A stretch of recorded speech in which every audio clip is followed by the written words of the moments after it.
No, it's for 5 minutes. Thank you, Madam Chair. Acting Secretary Sue, it is an absolute delight to see you here as the nominee for Labor Secretary as well, and I say that also as an Asian American woman, looking at somebody who is so skilled, so experienced, so qualified, such a record of success in your tenure, and a deep lived experience of people who do the work every day that this country desperately needs, making sure that you are standing up for all the things that America is great because of our commitment to our workers.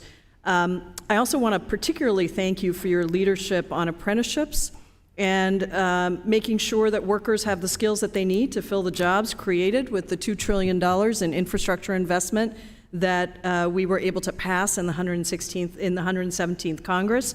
And to just give the statistics, since January of 2021, when you came in, 584,000 new apprenticeships created. In 2023 so far, 90,698 new apprenticeships created.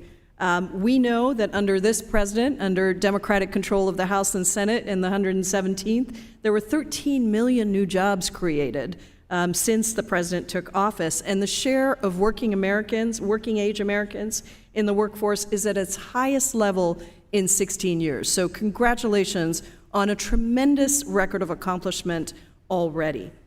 As the representative of Seattle, which boasts a thriving business community and a very strong economy, I know firsthand the value of engaging with employers to promote broad-based economic prosperity.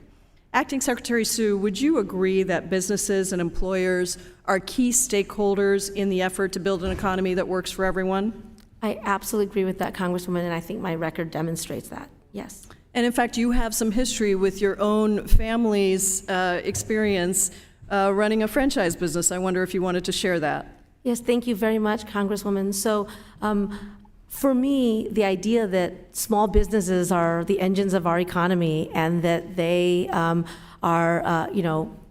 job creators and are important for us to support is not an abstract thing. It's something that I know from my life. My parents owned a laundromat and dry cleaning business, and I have memories of being a small child sitting on the dryer while my parents worked. And then when I was in high school, they owned a pizza franchise, a Shakey's Pizza. And I remember, because my sister and I we got the pizzas that customers had rejected that my dad would bring home at the end of the day, and that was often what we brought in our lunch boxes the next day. But what it means is that, around our kitchen table, I learned about what small businesses have to do. I learned about, the struggles to hire and train, to maintain a payroll.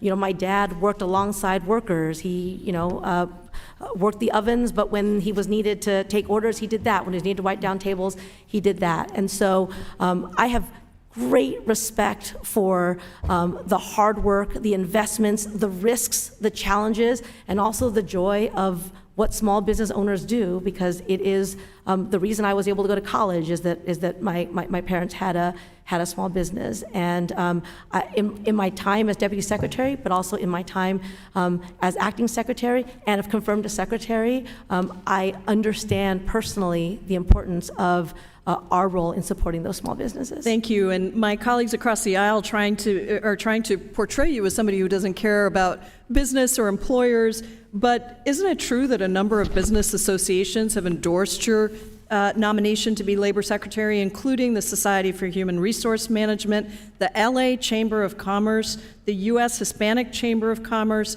AAPI Business Leaders, and Small Business Majority? Yes, Congresswoman, thank you so much for that. I do think that for businesses and business associations, industry associations who have worked with me, I have earned their respect, and I'm grateful for it. Your collaborative approach is also evident in your experience facilitating several high-profile contract negotiations. I find it remarkable, for example, that you've been endorsed by both the International Longshore and Warehouse Union and the Port of Los Angeles. How would you respond to critics who claim that you are not capable of being a neutral arbiter? Thank you very much for that question, Congresswoman. My record demonstrates that that would be false. I mean, right now, right, there are a number of high-stakes negotiations that are going on, and I have the experience and the track record to demonstrate that having somebody in the role of Labor Secretary to help make sure that parties stay at the table, who understand the complexities of such negotiations, and who understand how important it is for parties to stay at the table is something that I bring to the job. All my colleagues need to do is look at the facts, and they will see that you are absolutely the best candidate to be our next Secretary of Labor, and I look forward to that day. Thank you so much for your dedication Thank you, Ms. and your commitment Thank you, Ms. to this Jayapal. country and to this work. Thank you, Acting Secretary. Thank you, Ms. Jayapal. Ms. Steele, you're recognized for 5 minutes.